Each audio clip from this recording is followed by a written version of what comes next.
Hey there, welcome back to the Board Game Sherpa channel. The channel takes the fear out of learning new games and puts the fun back in. Well, we're back from GenCon. And we had a great time. You'll see over the course of time just how good of a time we had. This is the first of two videos. This is, and don't hold me to it because we don't call it the top 10 best things that happened at GenCon. However, it's like a commentary on things we enjoyed. It's a commentary. You know. But you guys like top 10 lists. We're going to make top 10 lists. Yeah. But it may not be 10. Right. Because a lot of our stuff overlaps. Yeah, we'll just talk about it once. Like Yeah. if we like overlap, yeah. we're just gonna, and then I'll cross it off mine, or you'll cross it off yours. We'll both cross it off. All right. So, I'll let you go first. I'm gonna go first. All right. Let's hit your number 10. Okay. This is the good stuff. This is the top 10 good stuff. So number 10. This is my number 10, I guess, or my first one. Is the van that we rented, the hybrid. I thought it was awesome. Like, we filled it up, I think, twice going out. And then the whole time, like, we went back and forth to a lot of different places, back to the hotel to get stuff to eat, everywhere we went. We didn't fill it up once. Like, it was awesome. Like, I wanted to buy a hybrid because of that van.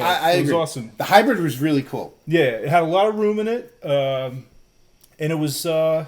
It was cool. It had all the bells and whistles, all the fancy displays and whatnot, touch screens, so you could like adjust the GPS on the. And we didn't fill up. The best part was we had enough room and it didn't fill up. Yeah, it was like a golf cart sometimes, and then the engine kicked in, when it needed that extra. We had to get in front of traffic. I was happy with that car. Yeah, it was great. I actually was sad when I turned it back into the rental place. I was like, oh, that's the Indianapolis van.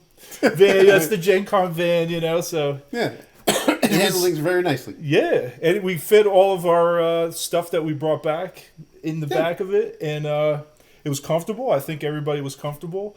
I'll talk about it later. It was able to handle all the terrain difficulties we threw at it.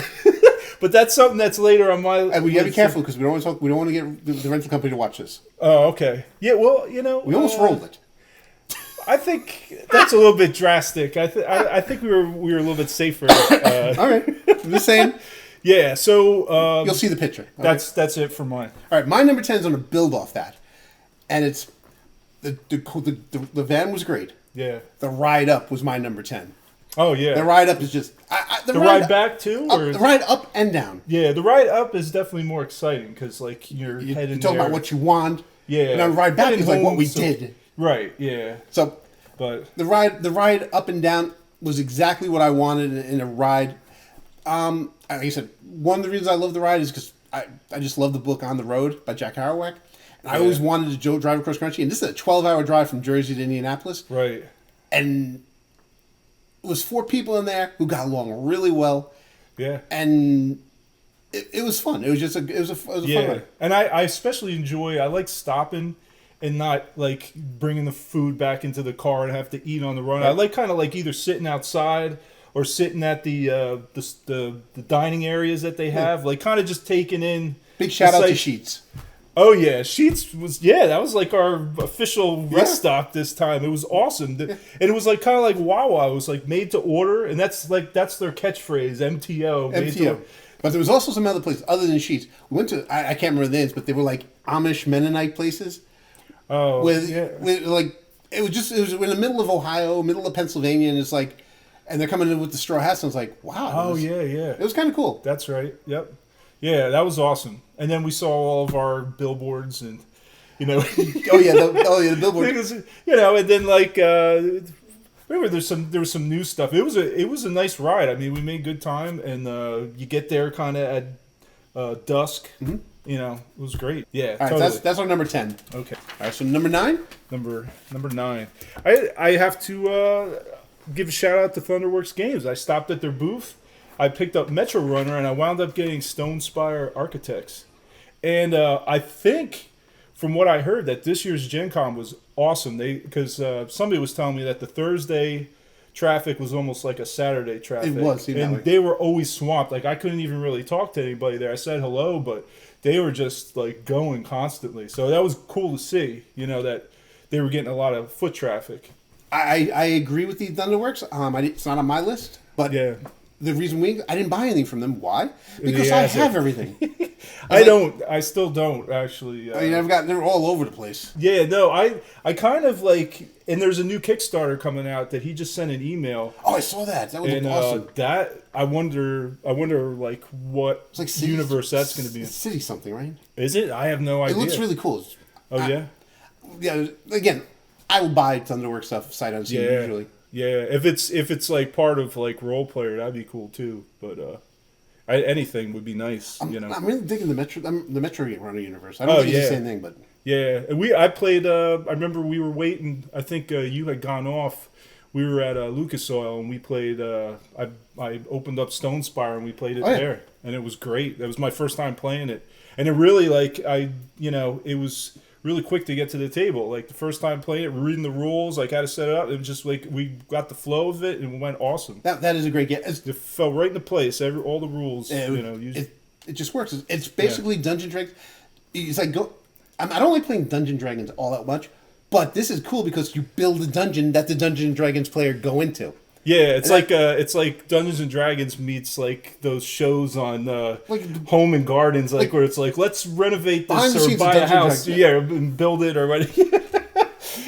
Dream house. You know, it's like you're trying to create like the most like horrible dungeon for the adventurers. You want to take them down. Yeah. So and then you're trying to like the cocky. Those adventurers are cocky. You want to take them down. You want to put monsters in the right place. You want to get them down. Oh yeah. So awesome. Thunderworks. Yep, that was my number 9.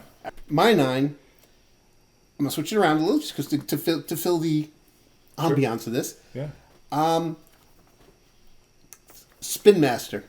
I finally got Comic Hunters after a 2-year wait. Oh yeah. And I mean, 2 years ago, I found out about it. It was in Brazil. It was a Portuguese game. I was on eBay trying to find that copy. I almost spent $130, but someone snagged it out from underneath me at $130. Oh. So. Well, maybe that was a good thing. So I waited for. So now I waited for it. SpinMaster, Arcane Wonders, a couple of other companies got involved in it to get the license for Marvel. And in my last video, I was saying, "Oh yeah, it's Comic Hunters. Oh yeah, it's a Spanish game."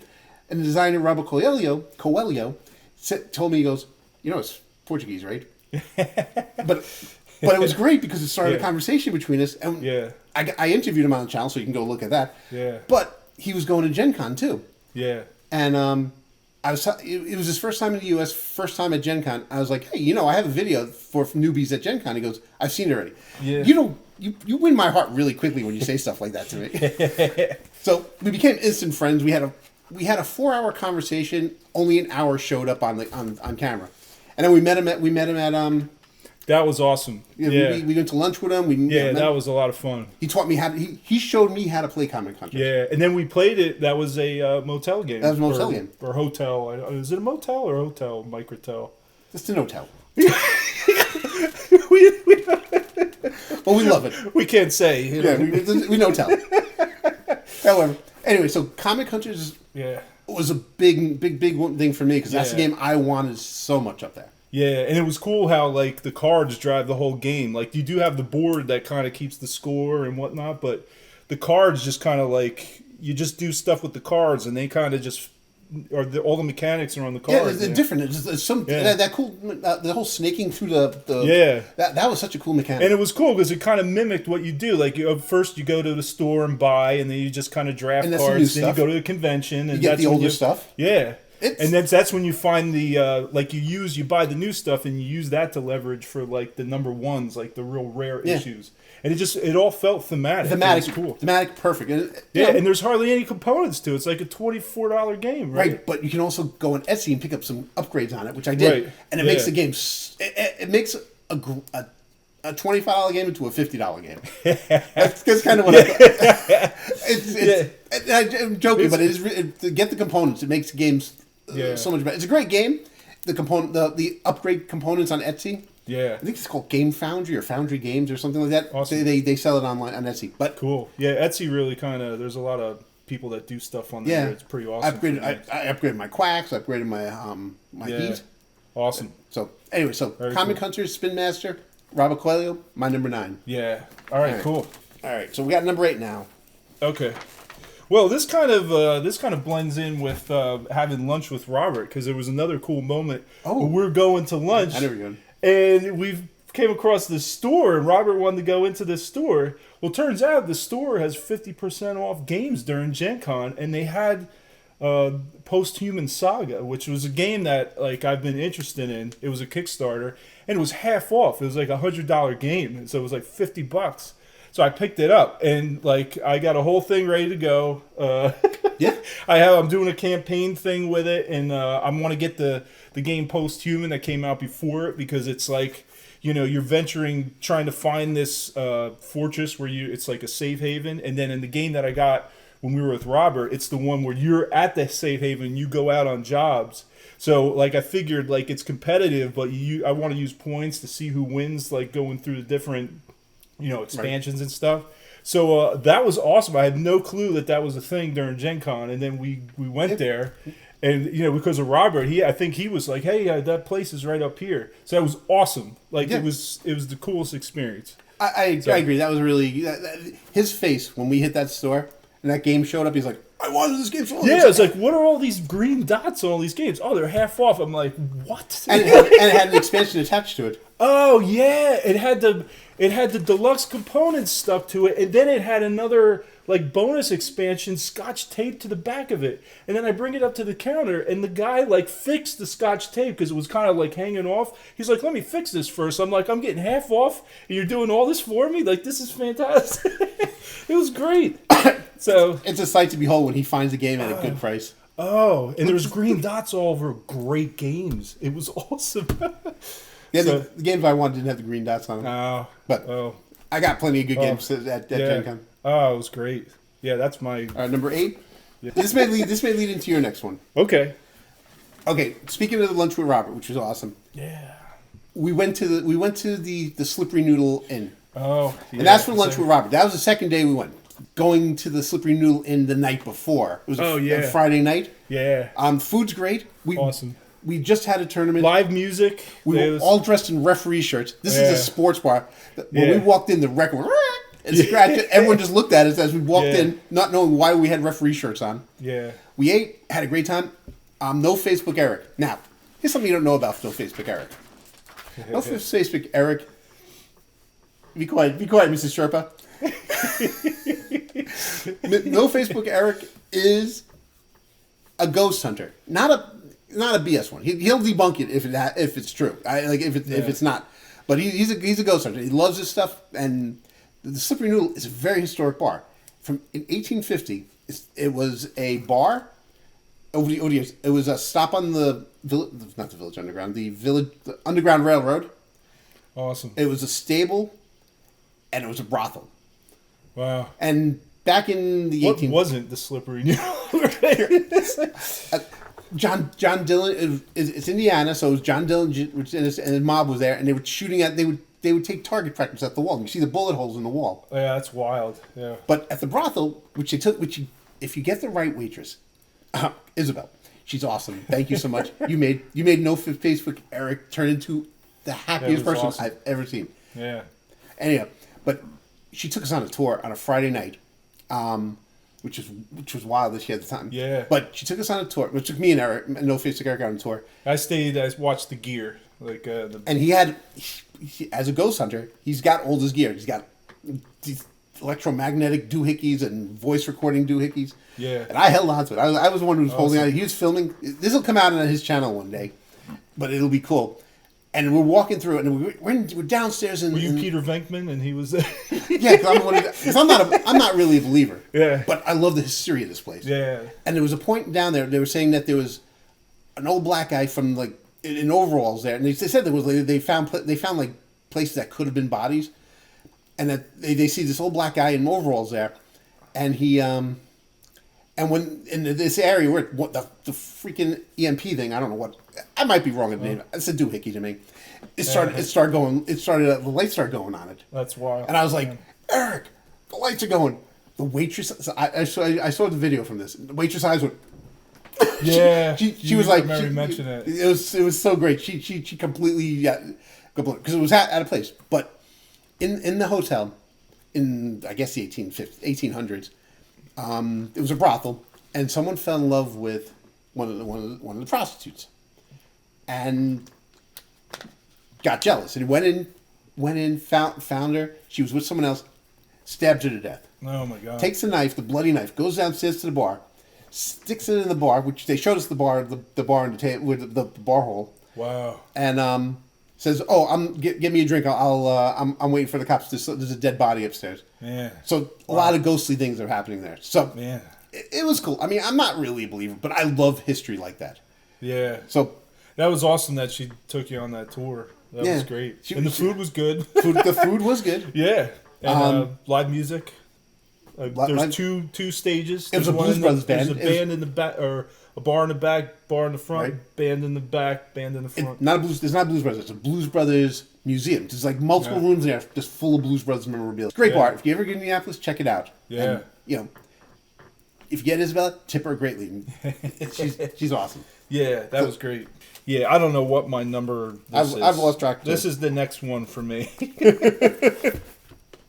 All right, so I kind of combined two things here. I think they're kind of related, but it's the food trucks / Pinball Alley, because you had to go kind of through Pinball Alley to get to the food trucks.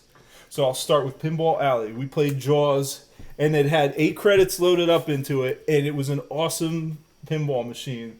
Like, it had video stuff from the movie that was appropriate to what was happening on the board. You had Jaws coming up through Ben Gardner's boat. It literally came out in the pinball machine. The ship came open and the shark was underneath it. And you got to whack it in the teeth. Yeah, and then you have to hit the chum bucket, and then you chum the water enough, and Jaws' fin goes back and forth. And then you had to hit his fin with the pinball to get him to come out of the water, and then try to hit him as he came out of the water.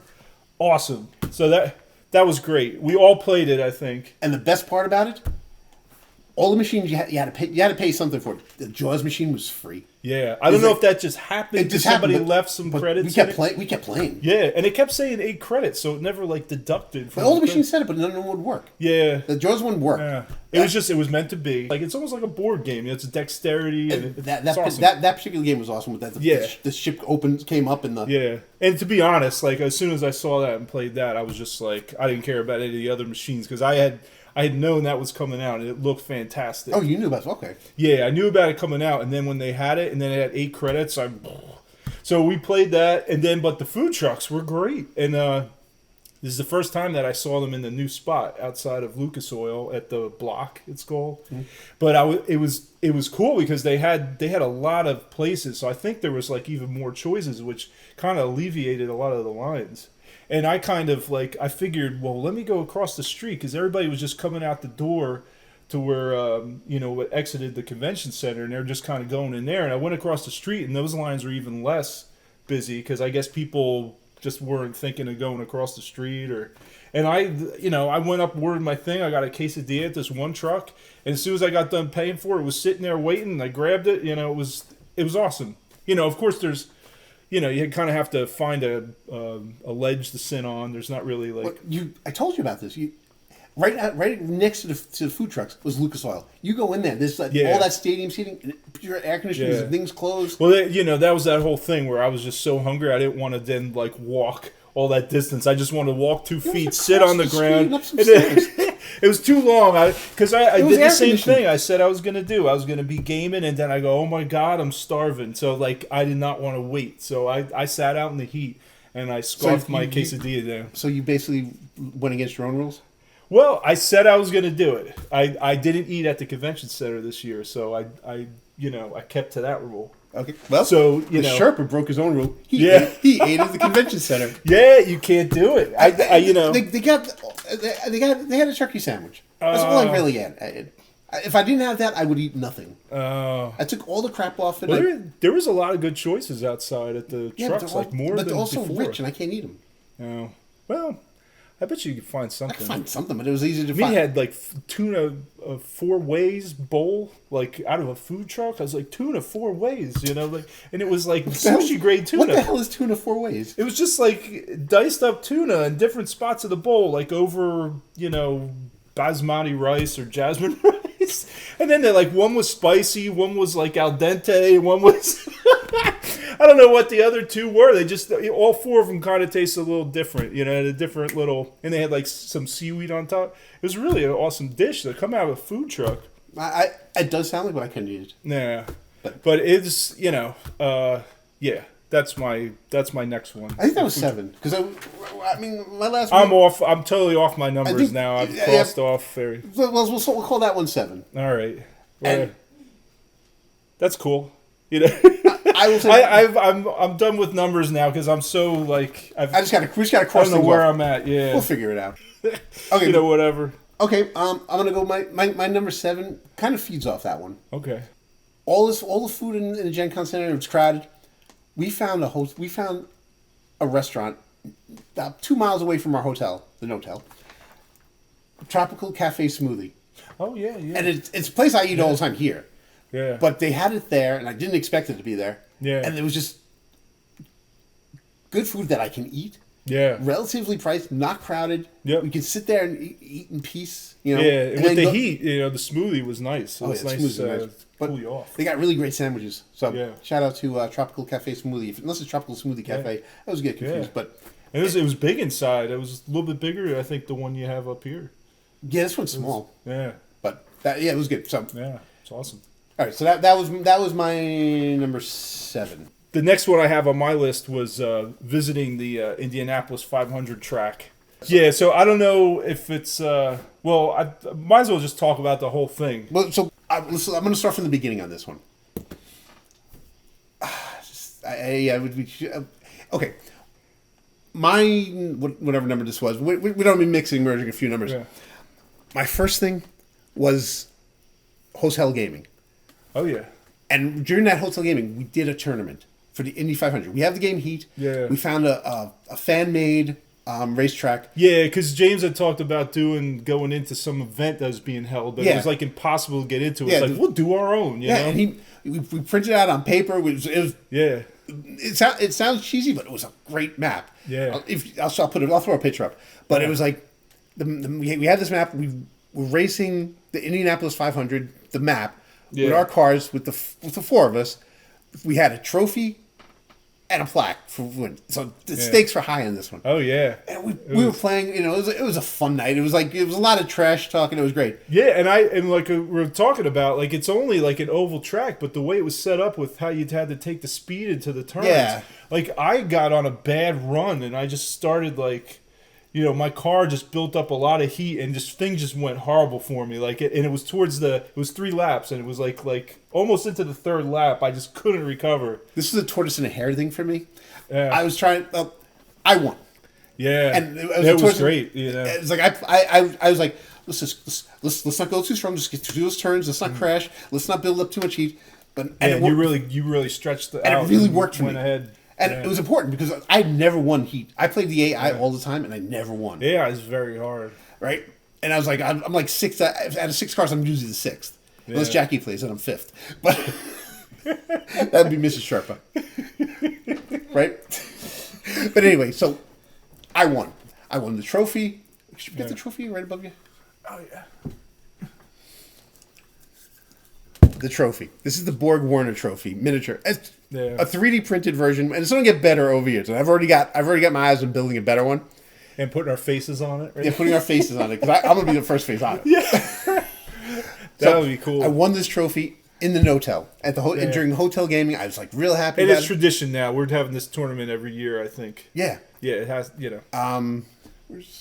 Anyway, we next year it's going to even be better and more. Yeah, it's gonna get we're gonna get more ridiculous. It's the way it goes. So, won this.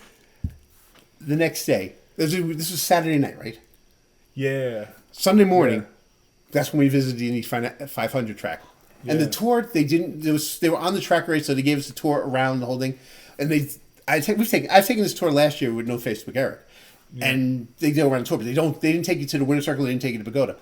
So they took us to the winner's circle where they get the milk and all that. I had my trophy with me. Yeah, I was in the winner's circle with my trophy. That was so awesome. It's one of the greatest moments of my life. That's great. You made me look at it and go, "What a sad past." It was really cool how it lined up. It's amazing. Otherwise, yeah. The museum was closed which sucked. Yeah. But having that moment in the winner's circle, and just lauding it over my four loser comrades. Yeah. Sorry. And then you get to celebrate up in the owner's box. Yeah. We went up there next, I think, from the winner's circle. So it's probably what would happen if you really won the 500. Yeah, like, we were that hanging was a little party up top. Or, we're talking to the tour guides at the Indy 500. Amazing. They know their stuff. Yeah, they were great. They're excited about it. Yeah. I'm gonna see if this works. I'm just saying. Let's see if this works. What are you doing? It's right behind you. This is probably not. Oh, there it is. Oh, nice.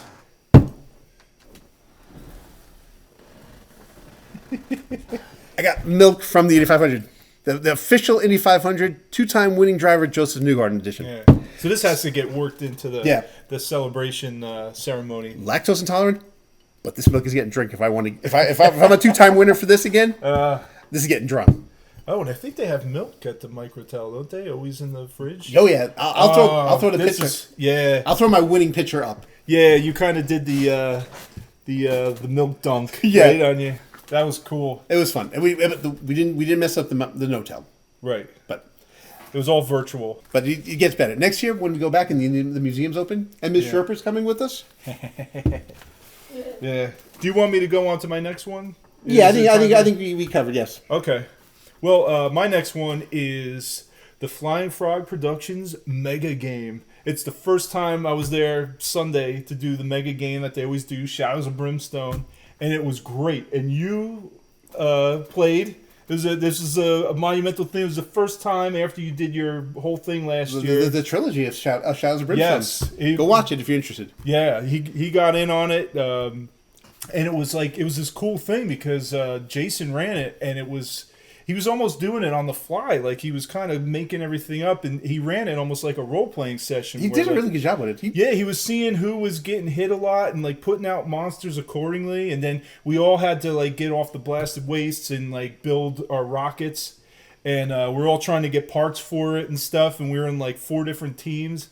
It was really cool, and then they had rockets that they built as we kind of put our parts into it. It was a well designed game for 11 people played. It's also on my list, so this is going to be. He was running he was organizing all that chaos just off the top of his head, and Lisa was going around with the token, which was awesome. It was so cool. It was my first time playing it, and I was not disappointed. Yeah, Jason Hill is the designer. Not the he's the designer of Shadows. Who's the art? He's not the art. The art. No, that's Scott. Okay. Yeah, but everybody else that works. So last year the Flying Frog people were amazing. This year I played the Mega Game, which is 11 players all fighting to get to their rockets across this huge space. Yeah. It was great. It was a little overwhelming for me, though. Right. I mean, I'm not gonna lie. He's I'll play with him. It's a more relaxed game with this is real time. Yeah. These guys were they're like, hey, you got to pop your badge. Yeah. You got to attack. You got to play. And it's if you don't know everything the rules and you're not covered, it's like everybody's like, let's go.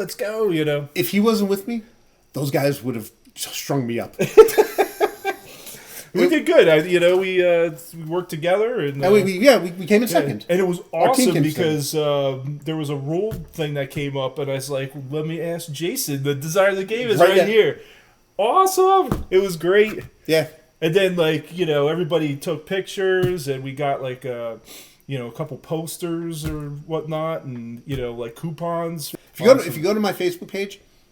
You can see the pictures from the show. Actually, if you go to my page, you can see the whole 240 pictures in that album now. Yeah, oh, that's great. But I just can't say. And then to go into that too, we got to preview the Lost Tombs, which it's the current Kickstarter. It's not going to come out for a while, but I got to do a preview, and it's almost like you're kind of helping them play test a little bit too. You're figuring things out, and that was the first time I got to play that, and we got through the traps and.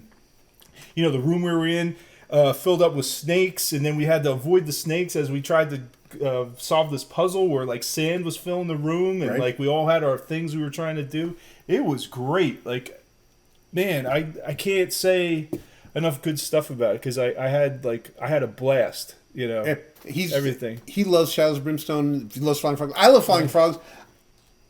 Again, it overwhelms me, so I don't go too deep into it. No, but you did well. And I had fun. I mean, like I said, I will play with him anytime. You know. Yeah. So I don't even know what number that was. I'm kind of getting towards the top of my list. I'm getting down there.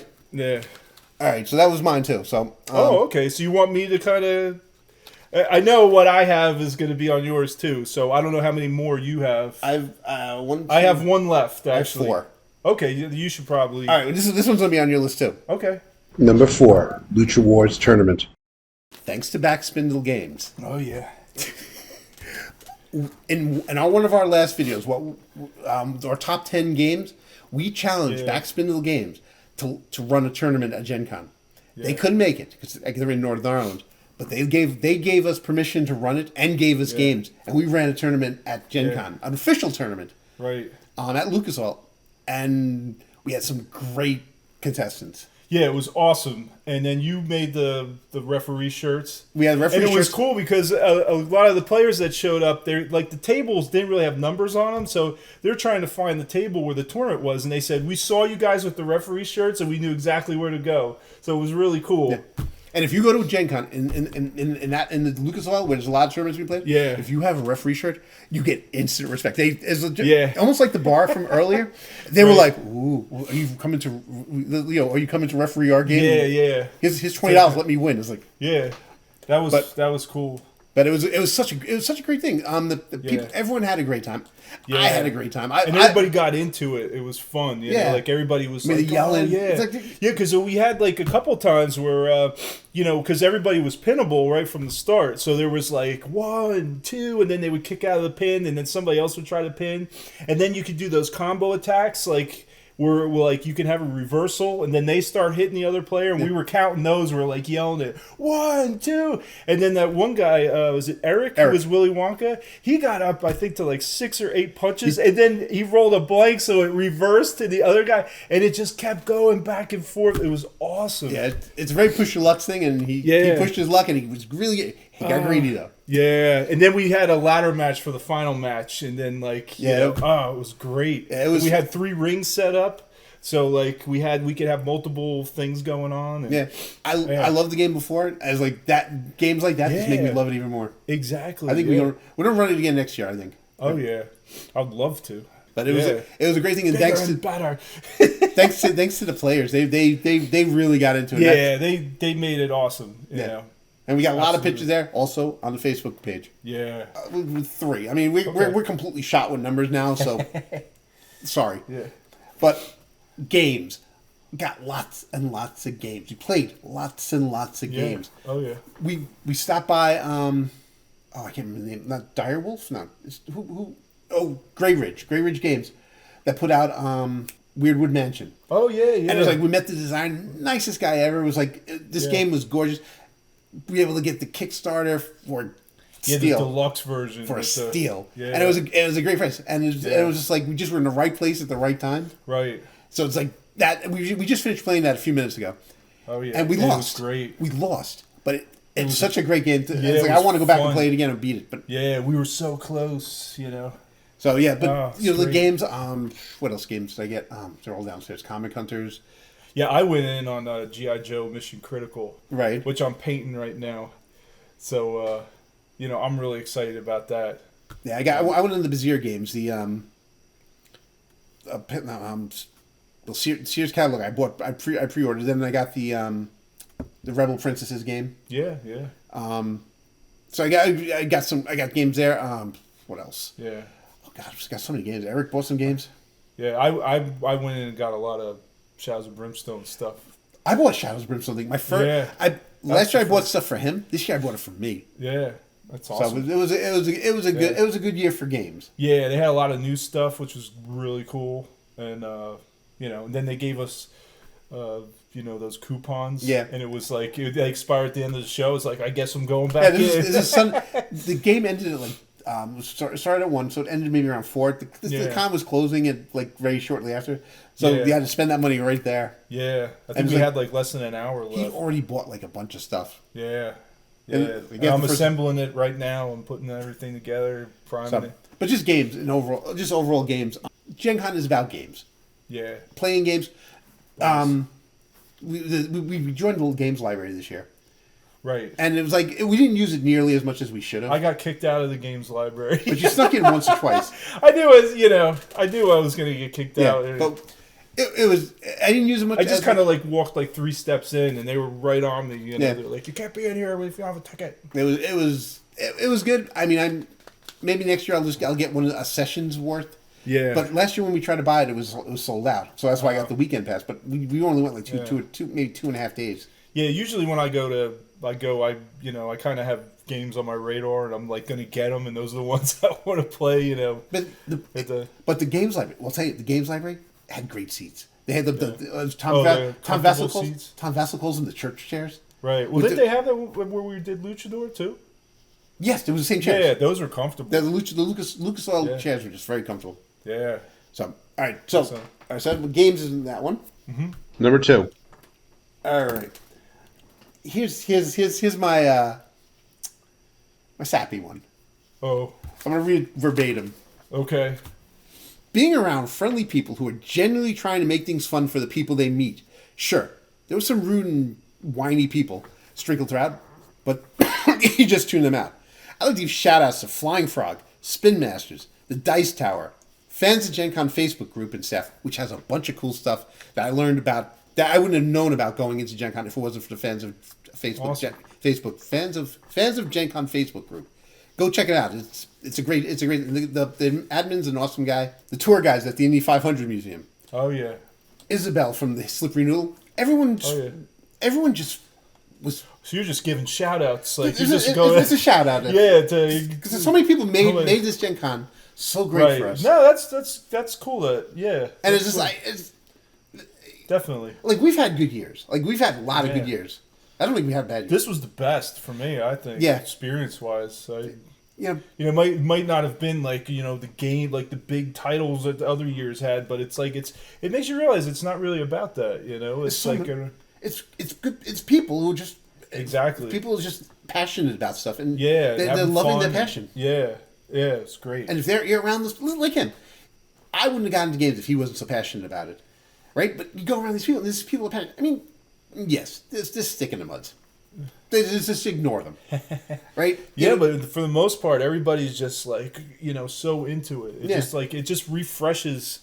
It takes on humanity. Yeah, exactly. And like I said, it was sap. That was a sappy one. And I have to throw Brian Bosch in, I think, too. Brian Bosch is awesome. For a community leader, he's fantastic. I should have mentioned him. I didn't. Yeah, he was at the booth all the time, and it's just like holy cow, somebody just to talk about Shadows of Brimstone and compare notes about stuff and all the characters. It's so great to meet other people. He doesn't have a vested interest in Shadows of Brimstone, other than he's a really passionate player. Oh yeah, and he really does really cool stuff for the community. Shout out to, if you're watching this, Brian. He's been real supportive of me too, and I met him for the first time. He's been supportive of all my videos. And he's like, Brian Bosch is awesome. Oh yeah. So thank you. Yeah. Absolutely. Right. So that's my second to last one. Yeah. This one is one where everyone's look at me and call me an egomaniac. Oh, you being recognized? Kinda. You got recognized a lot, actually. Yeah. It was pretty funny. The first night we got there, we were waiting in line. You broke one of your rules. I broke one of my rules. We wound up at will call. But that was not my fault because that was actually for me, fantasy, I guess. That was a fantasy flight. Yeah. Because Fantasy Flight announced something after it, and I got the tickets for it. Yeah. But they'd already mailed them out, so you had to pick them up at will call. So we waited at will call. But I wound up not going, actually. Okay. I was at Flying Frog. Didn't want to bring that up, but if it wasn't Flying Frog, it was like we should have will call for you're not going. It's like Flying Frog. Okay, Flying Frog. But the people behind us at will call recognized you. Yeah, it was like that's one of the benefits. Like so that wouldn't have happened if we were in will call. I'm softening my stance on will call. Yeah, because we were standing there and it was like it goes fast. They really do a good job. Yeah. I mean, and then you're talking to people too, so it's like part of the whole experience. Yeah. But, it was great. But overall, I got recognized as a board game Sherpa a lot, and for an ego boost, that's amazing. I mean, this channel isn't that big, and it's like, I hear, "Hey man, it's the Sherpa," and I'm like, "It's cool." It's you know. And you have stuff, had swag, and I had swag. You're appreciative. So and they were thanking me for like the videos, and it's like, it's like, awesome. It's a small channel. I'm not getting rich off it, but it's like having people appreciate what I did. It's like it's so cool. Yeah, that's great. Okay, maybe I'm an egomaniac, but I'm also an appreciative egomaniac, and I appreciate every single one. It's nice to know, like, doing this stuff, somebody's watching and getting something out of it. Makes it all kind of worthwhile. Yeah, it was, and that's part of it. It made me want to keep doing chat videos. Yeah, that's great. So that's awesome. So that's my last one. You got anything else? Got any honorable mentions? No honorable mentions. I think that's everything. All right, so they have it. Really sorry about throwing off the numbers. If you're really following the numbers, we had a lot of the same. We had a lot of the same experiences, so it's not going to be. We knew that was going to happen. So we didn't want to. I didn't want to lie to you and say, "Oh yeah, we have two top tens, have 20 things." We pretty much had like maybe 13. Yeah, so I'll talk about it now. Then we're going to talk about it again later. And it's an hour and a half video. Yeah. So that's our summary of Gen Con. All the good things. Stay tuned. We're going to have one for all the bad things. Now. Yeah. What do you think's going to happen there? Well, I didn't think I had any, and then as I sat there, I came up with some stuff, and I was like, wow, I guess they're, it's not like horrible things. It's just kind of like,